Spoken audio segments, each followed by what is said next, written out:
Alright everyone, it's finally happened. Kings Island has revealed that their next new addition will be a B&M Giga coaster called Orion. I was at the event and it was a good time, but I gotta tell you, I think when I go to the next one of these, I'll probably stick a little closer to the back. This was my first event like this, so I was given the advice to line up around 6 o'clock for the 10 p.m. announcement. Now just FYI guys, this is probably only really necessary if it's really important to you to be near the very front. Next time, I'm probably just gonna screw around in the park and ride some other rides, and then mosey on over around 8 o'clock or so. Being near the front for my very first announcement was really cool, but I gotta tell you, the crowd was a bit more energetic and rowdy than I expected. It was literally shoulder to shoulder up there. Literally, no exaggeration. And there's a DJ playing music, so these kids are trying to do like the cha-cha slide or whatever. It got real shovey up there. Now, if that sounds fun to you, you're probably significantly younger than I am.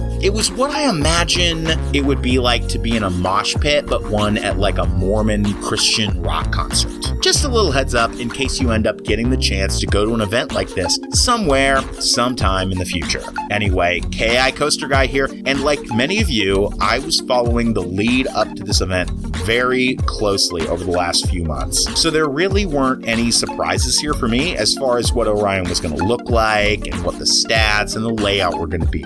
But there were also obviously a lot of people who didn't follow this project so closely, and it seems that a lot of the internet now is melting down the same way some on the roller coaster subreddit and forums like KI Central did back when the blueprints were first obtained in late May or early June. The last few days since the announcement back on the 15th of August have been a bit of a slugfest online between people who are upset about Orion's stats and people who think that those folks should probably just shut up.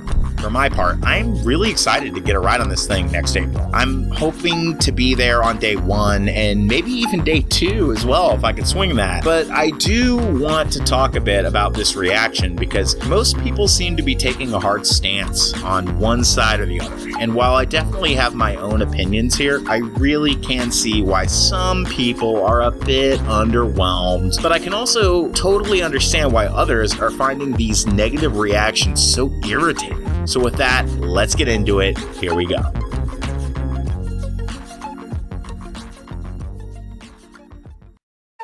Okay, we're gonna start with the negative aspects here. And don't worry if you're someone who thinks it's completely nonsensical or even outright annoying to hear people who get a new coaster at their home park every 3 to 5 years lately complaining about a monster coaster edition like Orion. I'm gonna get to your side of the argument in a few minutes, but I wanna start here because I do really understand this side of it. And I don't think Cedar Fair is or should be at all surprised to have a little bit of backlash here. Now listen, I've seen a lot of over-the-top hyperbole about this. Like some folks are saying that it's like a slap in the face, in which case I'll gladly turn the other cheek so Cedar Fair can slap us in the face again in 2021 with some other major attraction. But I really don't think this is truly just about Orion's stats. I mean, yeah, I think this ride should have been taller, and I think it should have been longer too. Orion is going to be a really fun ride, but with all the complaints people have made about how quickly Leviathan is over, it would have been nice to see Cedar Fair take that feedback and give Orion a little more bang for your wait time, which I'm sure is going to be considerable for the foreseeable future. I think this attraction is going to be a fantastic addition, but I really don't think people are completely wrong here either.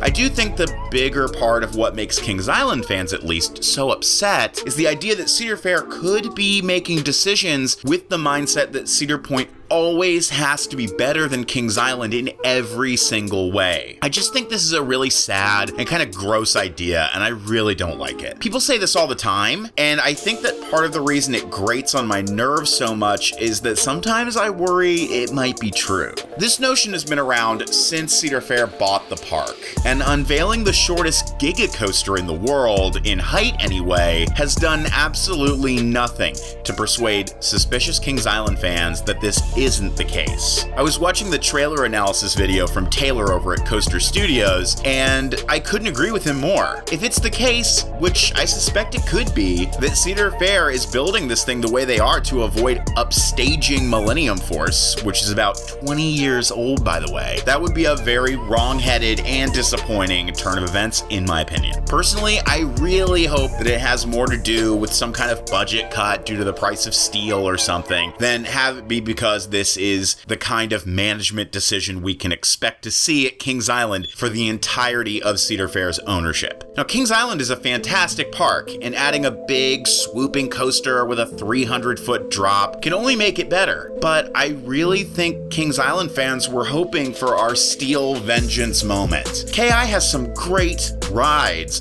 but really doesn't have a big standout top 5 attraction, at least in my opinion. I mean, yeah, you have the Beast, and night rides on the Beast are a big deal to a lot of people, but the Beast was built in 1979. This is its 40th anniversary. Enthusiasts have been expecting a Kings Island Giga coaster for a very long time now, and I think a lot of people, myself included, thought that when that happened, it was going to be a record-breaking top 5 attraction. Now, it's definitely not record-breaking, and I'm not convinced yet that this will be a top 5 attraction for all that many people either. Again, I am stoked about this ride, but Kings Island was known at one time for breaking records and being a place where new coaster designs were introduced. I really do hope to see it get something like that again someday.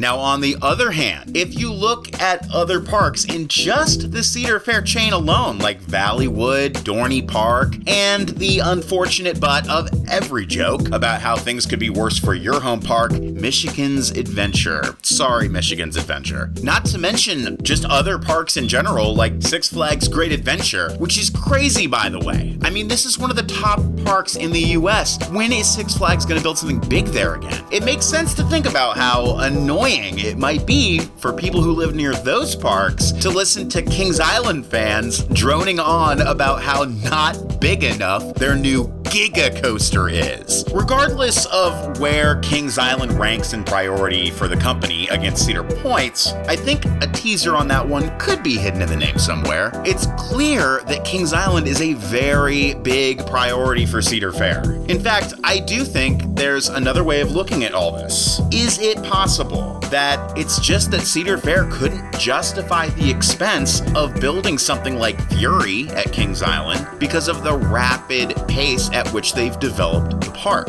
The company has lavished Kings Island with new, expensive goodies since they purchased it. Including Orion, Cedar Fair has added 4 big, multi-million-dollar coasters to the lineup of Kings Island in just the last 10 years. And that's not counting the $7 million they paid to relocate X-Flight from Giga Lake and reopen it as Firehawk back in 2007, as well as opening Windseeker, Kings Mills Antique Autos, and then the many renovations, upgrades, and smaller additions they've made to other areas of Kings Island during their time running the park. The park is cleaner, it looks better, has better operations, capacity has increased by a ton as a result of some of the attractions they've added, so wait times are much less than they used to be. At the end of the day, the positives, not just to the new coaster, but of Cedar Fair running Kings Island far outweigh any negatives, in my opinion. Real quick, if you guys are enjoying this video, consider subscribing and ringing the bell for notifications so you never miss another video. If you think I'm doing a good job, I'd like to ask you to smash the like button so I know what kind of videos you guys want to see. I'm going to have new videos for you every week. Anyway, enough of that. Let's get back to it.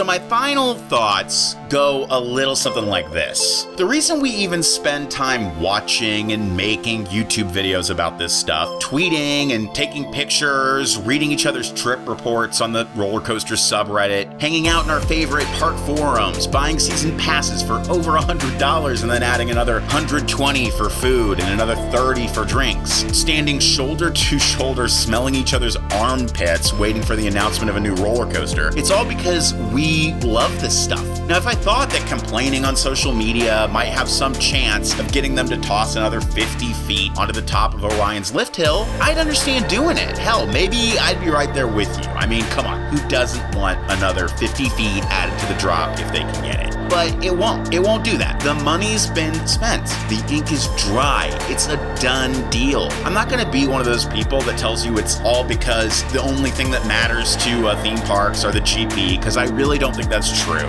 But that's a conversation for another video. What I think we should really be thinking about is this. Doesn't it make a lot more sense to just be excited? It's really easy when you get deep into a hobby to get caught up in stats and figures and lose sight of what's really important. Kings Island is finally getting a Giga coaster. People like me who are lucky enough to live close to the park are going to be able to ride a Giga coaster whenever they have time to get to the park. Next spring, summer, and for many, many seasons after that. And this ride looks really fun. There were people that were really disappointed that Diamondback or Banshee weren't taller. There were people that lost their crap and got really upset when they saw the layout for Mystic Timbers. Is there really anyone left who regularly goes to Kings Island that isn't stoked those coasters are there today? Hell, many will tell you Mystic Timbers is the best ride in the park.